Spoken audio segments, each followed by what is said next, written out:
Há 120 anos, o Tribunal de Justiça de Minas Gerais se transferia da histórica Ouro Preto para a capital mineira, construindo uma trajetória de grandes processos judiciais. De lá para cá, o tribunal se evoluiu e se aproximou mais da sociedade. Quais foram aquelas ações que marcaram o judiciário mineiro? Quais são os desafios do judiciário brasileiro? Esses são os principais temas de hoje do Pensamento Jurídico, uma produção da Associação dos Magistrados Mineiros, a AMAGES. Para falar sobre o assunto, nós vamos conversar com o superintendente da Memória do Judiciário Mineiro, o desembargador Lúcio Urbano Silva Martins. Ele é magistrado há 41 anos, foi presidente do Tribunal de Justiça de Minas Gerais em 1977 e também presidente do Tribunal de Alçada e do Tribunal Regional Eleitoral de Minas Gerais. É também membro do Instituto Histórico Geográfico de Minas Gerais. Doutor Lúcio Urbano, obrigado pela presença, é um prazer recebê-lo aqui novamente no Pensamento Jurídico. Prazer é meu. Obrigado. Nós teremos também o quadro Pensamento Literário, em que o senhor fará indicações de leitura para os nossos telespectadores no terceiro bloco. Pois bem, doutor Lúcio Urbano, o Tribunal de Justiça de Minas Gerais está comemorando neste ano 143 anos de criação e 120 anos de transferência para a capital mineira, de Ouro Preto para cá. A história do tribunal se confunde com a da Inconfidência Mineira, com a história do Brasil, a independência do Brasil, enfim. Como podemos dizer o que era o tribunal antes e depois dessa transferência para Belo Horizonte? Ele foi criado em 1874, evidentemente na capital de Minas Gerais, que era Ouro Preto. Lá começou. O primeiro presidente foi o desembargador Brito Guerra, que acabou depois sendo ministro do Supremo Tribunal Federal. Lá em Ouro Preto, ele exerceu a sua atividade. A justiça em Minas Gerais começou em 1711 na comarca de Ribeirão do Carmo, Mariana. Lá começou. Primeira cidade de Minas, primeira capital, primeira comarca. Primeiro bispado, foi lá. Ela é histórica. Aí transferiram para Ouro Preto, e aí começou a vida do tribunal. Mas antes disso, é bom colocar que o primeiro magistrado de Minas Gerais foi um homem notável na área da literatura, que foi o Tomás Antônio Gonzaga. Além de confidente, poeta, Exatamente. foi magistrado também. Ele veio de Portugal exatamente para ser o ouvidor, que chamava em Minas Gerais. É importante. E quando se criou a capital, foi transferido para Belo Horizonte. E como as coisas no Brasil são sempre todas improvisadas, não havia sede para o Tribunal de Justiça em Belo Horizonte, ele foi instalado provisoriamente onde era a Secretaria de Interior, na Praça da Liberdade. Dentro do Poder Executivo, digamos assim. Exatamente. De lá é que ele foi transferido para a Avenida Afonso Pena, onde ele se encontra até hoje. Aquele palácio que chama Palácio Desembargador Rodrigues Campos, que ele era o presidente na época em que foi instalado ali. Que foi pai do governador Milton Campos também, não é isso? Exatamente, ele é o pai do senador Milton Campos. E lá ele está até hoje. Agora, essa mudança física, como o senhor disse, essa mudança física do Poder Judiciário mineiro ter deixado o Executivo mineiro, essa relação de dependência foi ao longo também sendo construída e hoje o tribunal tem autonomia perante o Exatamente, Executivo. pela Constituição Republicana de 1891, é que houve essa definitiva separação, que aliás é o normal, né? É a chamada tripartição do poder. Legislativo, Executivo e Judiciário. Dá mais independência ao Judiciário para poder exercer as suas funções, né? E lá no Tribunal de Justiça, até o presente momento, passaram 59 presidentes, desde o primeiro até o atual. Essa que é a síntese da história do Tribunal de Justiça em Belo Horizonte. Hoje ele tem 130 desembargadores, mas nem sempre foi assim. No começo foram quantos? São 29 mulheres. E começou com quantos desembargadores em Ouro Preto? Lá em Ouro Preto eram 9. Era o presidente mais 8. Porque também naquele tempo o número de processos era muito reduzido, né? A população também era bem menor, claro. E a função da segunda instância, o Tribunal de Justiça é a segunda instância da Justiça Mineira. Qual que é a função dela? É revisar as decisões da primeira instância, dos juízes das comarcas? Na parte recursal a atividade recursal do tribunal é exatamente apreciar os recursos interpostos contra as decisões de primeiro grau dos juízes de direito. Essa é a principal função. Em várias áreas, em todas as áreas. Porque há processos que começam diretamente no tribunal. Que tem a competência originária no caso. Exatamente, competência originária. Quais seriam esses casos? Por exemplo, atos do mandado de segurança contra ato do governador, contra ato do legislativo, contra atos dos juízes e dos próprios desembargadores. É o chamado foro privilegiado em Minas Gerais? Não, privilegiado é outra coisa. O foro privilegiado é na área criminal, que a pessoa já é julgada diretamente no tribunal. E temos também aqui em Minas Gerais esse caso na segunda instância, né? É exatamente isso. Como é que o senhor avalia essa decisão, que hoje até está quase pacificada no Supremo Tribunal Federal, de que a decisão em segunda instância já configura cumprimento da pena antes do transitado e julgado em outras instâncias? O Supremo tomou essa decisão dizendo que, no momento em que o tribunal julga o recurso, mantida a condenação, expede-se o mandado de prisão. Não precisa aguardar julgamento dos tribunais superiores, ou seja, STJ e o Supremo Tribunal Federal. O senhor acha que essa decisão veio para ficar? Isso veio. Aliás, essa decisão é absolutamente correta. No passado era assim, depois é que sustentou-se que só poderia recolher o condenado depois de transitado e julgado. Hoje já não é mais assim. Isso não afeta o direito de defesa, só acredita que não? Nenhum. O réu solto ou preso, ele pode recorrer à vontade. Muito bem. Vou fazer um intervalo, doutor Lúcio Urbano. Gostaria que no próximo bloco o senhor contasse para a gente aqui, nessas transformações do Judiciário Mineiro, as grandes conquistas, os grandes feitos e os grandes processos judiciais. A gente volta então em instantes.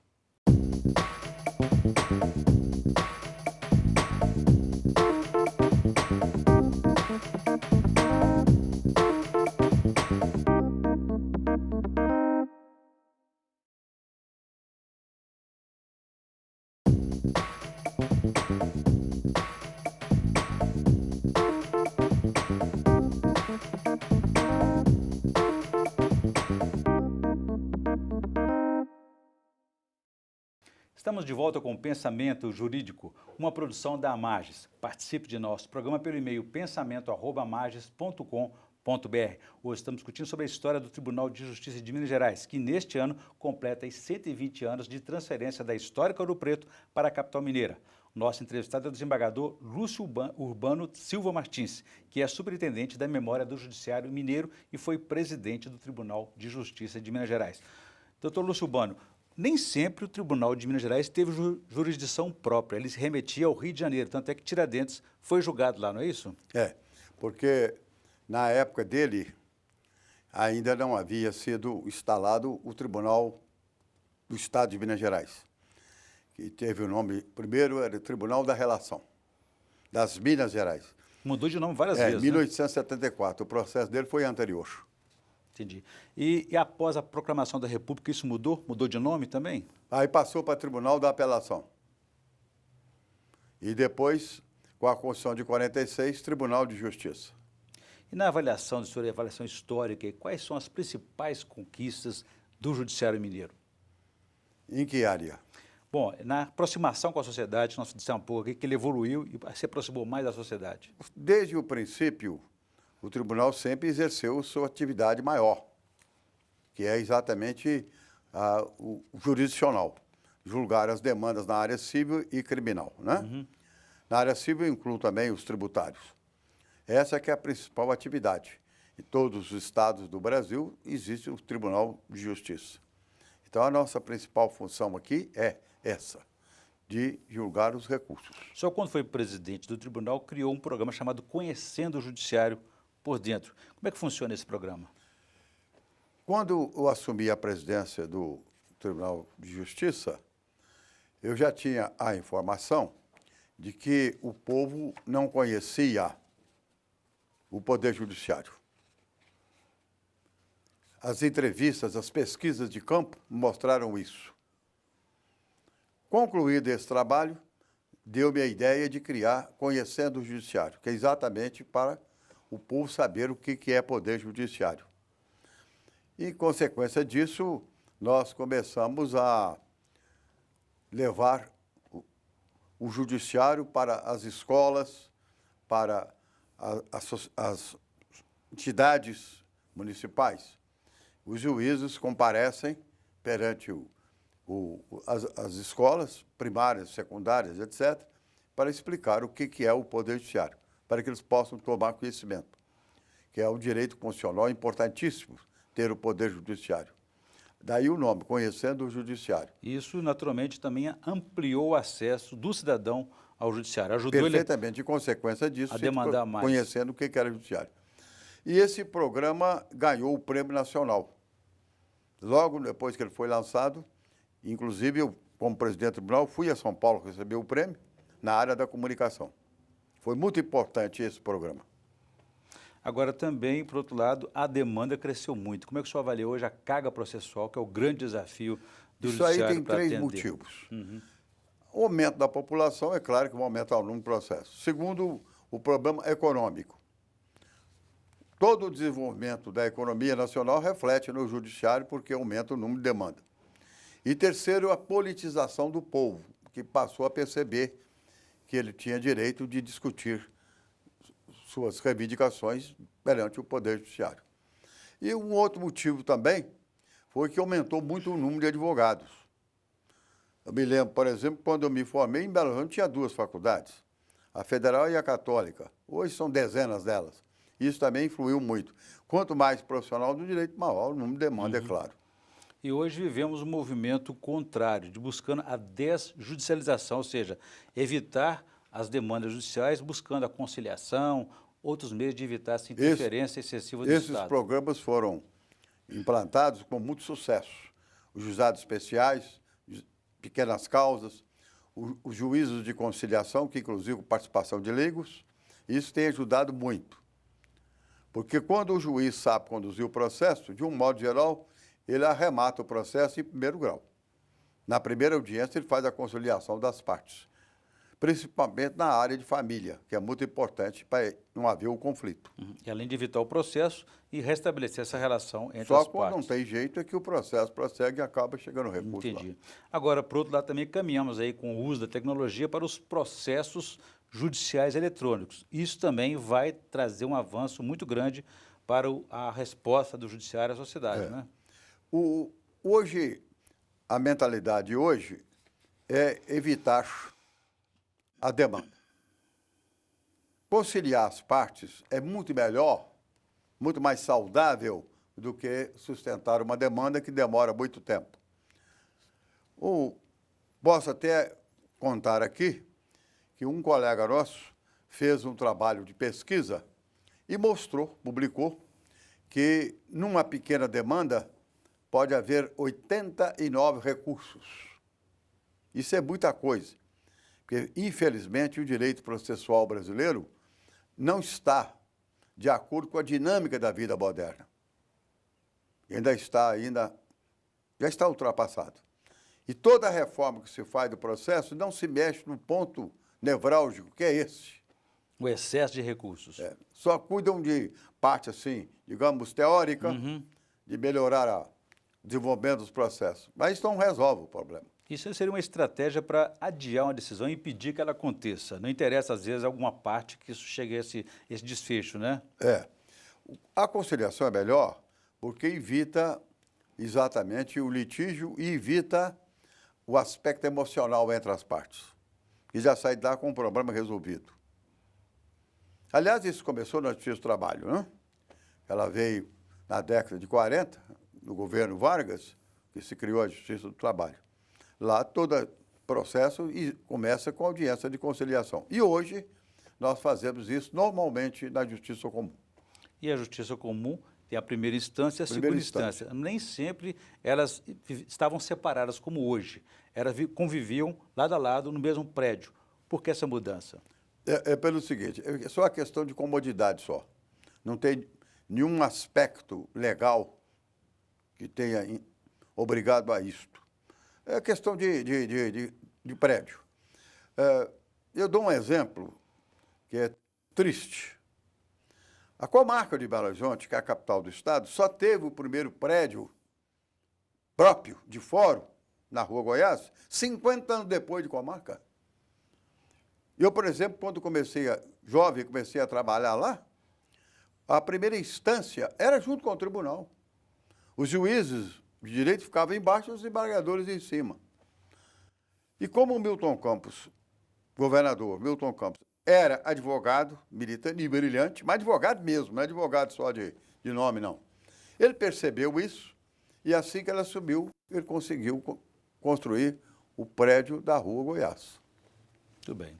E hoje está na Augusto de Lima. Hoje está na Augusto de Lima. Ok, muito bem. O fórum que leva o nome dele também, além de seu fórum. Por isso que chama Lafayette. O fórum é Lafayette, que ele que colocou o nome.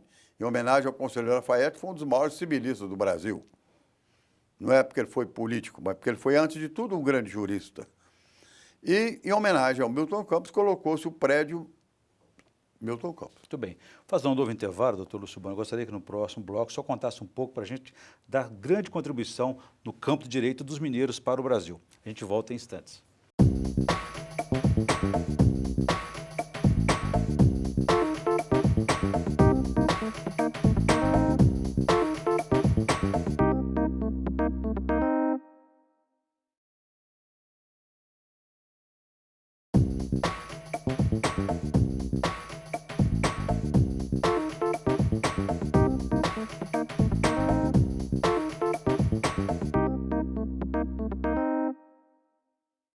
Estamos de volta com o Pensamento Jurídico, uma produção da Associação dos Magistrados Mineiros, a AMAGES. Hoje estamos discutindo, falando sobre a transferência do Tribunal de Justiça de Minas Gerais há 120 anos da histórica Ouro Preto para a capital mineira. O nosso entrevistador é o desembargador Lúcio Bano Silva Martins, que é superintendente da Memória do Judiciário Mineiro.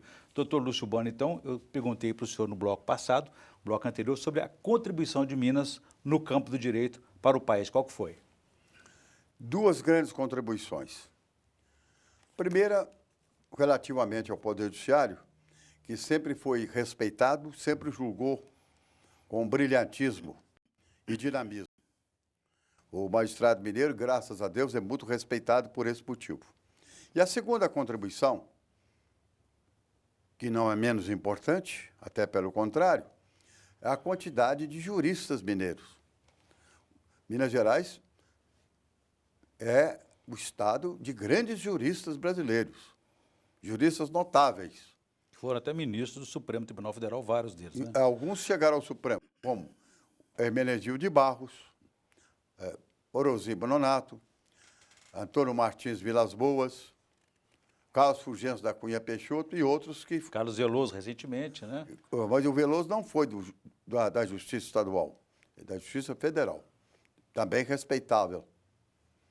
Inclusive, tive até a honra, nós trabalhamos juntos no tempo de mocinhos. Muito bom, excelente. E, recentemente, lá no Tribunal de Justiça, na memória, assim que eu assumi, ocorreu-me a ideia de fazer uma biblioteca só com obras de magistrados mineiros, no campo do direito, da literatura e da filosofia. Foi uma pesquisa fácil? Hoje nós temos 539 obras de juízes mineiros, só juízes mineiros. E são 138 escritores e grandes juristas do passado e do presente. Uma grande referência, né? Mas o senhor me permite também uma outra contribuição de Minas para o país a respeito da formação do magistrado. Aqui nós tivemos o ministro Salvo Figueiredo, que sempre teve essa preocupação de uma escola que preparasse os magistrados para essa função. Essa ideia, felizmente, foi acolhida pelo Tribunal de Justiça, que criou a EJEF. A Escola Judicial. A Escola Judicial. Desembargador Edésio Fernandes. Aliás, tem o nome dele porque foi a ideia de criar e lutar por ela foi dele. Uhum. Ele era presidente do tribunal quando criou. Eu fui diretor lá e conheço bem a escola. Hoje, o bacharel, que é aprovado o concurso, antes de entrar na função, ele passa pelo estudo na EGF, fazer um curso regular de várias matérias, inclusive o que eu acho muito importante do relacionamento na comarca, que é um dos grandes problemas que nós temos, o relacionamento do juiz na comarca. Explico. Um indivíduo que, nascido e criado em Belo Horizonte, acostumado com a capital, vai para uma cidade pequena do interior, ele sente, porque ele não está acostumado com aquele tipo de vida do interior. E, às vezes, dá atropelo. E hoje, felizmente, está diminuído isso, quase que zerou, exatamente pela formação do magistrado. Isso eu acho que o juiz tem que realmente se aproximar mais da sociedade, daquela comarca onde ele está vivendo. Exatamente isso. Agora, além disso, a escola judicial, ela dá uma orientação de matérias que você não estuda na faculdade de Direito e que o juiz é obrigado a acudir. Por exemplo... Do dinamismo do próprio direito, né? Exato. Por exemplo, perícias no inquérito policial. Isso não se estuda na faculdade. Não há cadeira específica disso. Então, lá na escola judicial, os juízes estagiários que foram aprovados, eles passam pela academia da Polícia Civil, a Cadepol, e aprendem a trabalhar. Passam pelo Instituto Médico Legal para aprender a perícia no corpo humano. E assim por diante. A perícia contábil, a perícia de engenharia... Vai dialogando com várias áreas, várias ciências. Aprende né? tudo isso lá. Entendi. Eu volto daqui a pouco nesse tema, eu gostaria que antes o senhor fizesse para a gente a indicação de leitura para os nossos telespectadores no quadro Pensamento Literário. Por favor.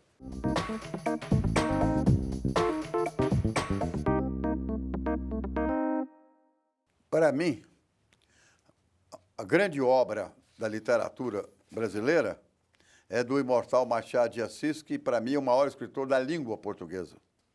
Não é do Brasil, da língua portuguesa. E a obra dele que eu acho, reputo, a mais importante é Dom Casmurro. Quem nunca leu Dom Casmurro nunca leu nada de importante. Outra contribuição também é de Guimarães Rosa, que foi o grande escritor mineiro. Uma obra sociológica de grande porte. Vai entender Minas Gerais. Tivemos o Mário Palmério, Sim.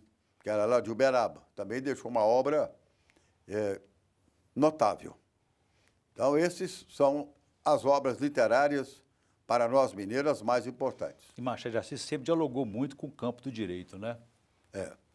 O Guimarães Rosa era médico, né? Doutor Lúcio Urbano, agora a respeito aí o senhor falou sobre a formação e dinâmica do magistrado, né? Tem a questão também da internet hoje, do comércio eletrônico. Isso também é importante orientar aqueles juízes que estão nas comarcas mais distantes.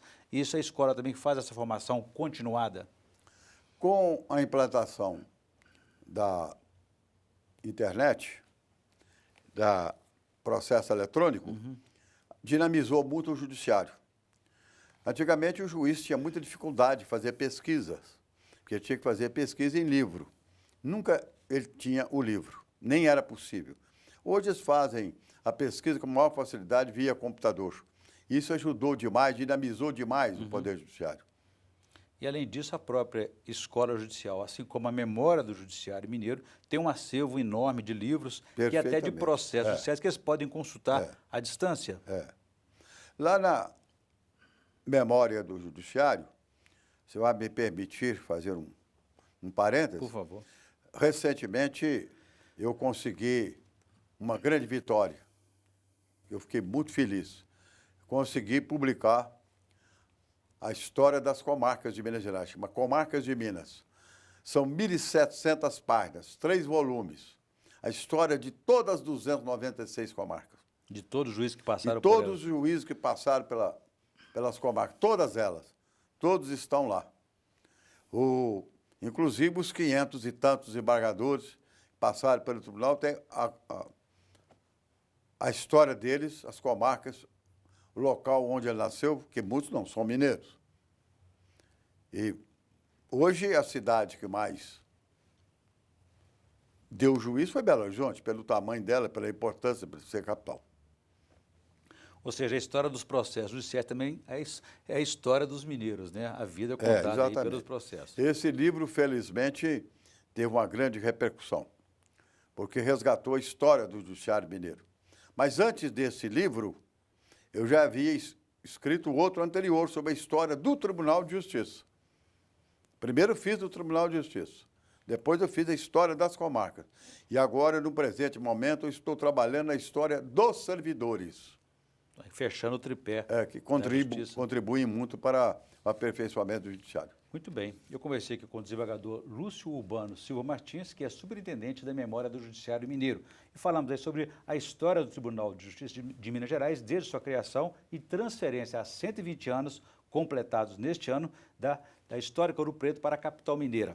Doutor Lúcio Urbano, obrigado mais uma vez pela entrevista. Foi um prazer recebê-lo aqui no Pensamento Jurídico. Eu fiquei feliz de ter contribuído com o programa, a oportunidade de falar sobre o Poder Judiciário, ao qual estou integrado desde rapaz, e terceiro, da minha contribuição específica para a minha querida Amages. Ok, nós é que agradecemos, foi um prazer. Ficamos por aqui. Se você quiser participar, escreva para pensamento@amages.com.br. Obrigado e até a próxima.